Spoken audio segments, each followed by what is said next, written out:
اللہ سے جو مانگا جائے پھر اس پر یقین رکھا جائے۔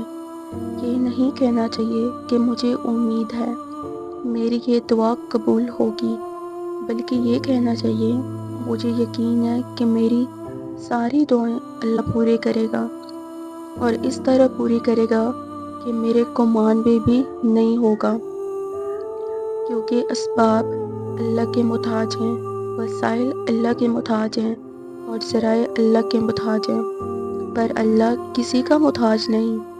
وہ جانتا ہے کب تمہیں کیا چیز دینی ہے اور کس طرح دینی ہے۔ بس یقین رکھو کہ ہر شے مقررہ وقت پر تمہارے پاس آئے گی۔ وہ دیکھ رہا ہوتا ہے، کیونکہ یہ جو صبر کرنے والے ہوتے ہیں، تکلیفوں کو دل میں چھپا کر رکھنے والے، ان سے اللہ کا خاص تعلق ہوتا ہے۔ وہ صرف اللہ کے آگے روتے ہیں، وہ خاص ہوتے ہیں، اللہ انہیں خاص کے لیے خاص کر رہا ہوتا ہے۔ وہ ان کے دلوں کو ایسی عطائیں دیتا ہے کہ وہ مثال بنتی ہیں۔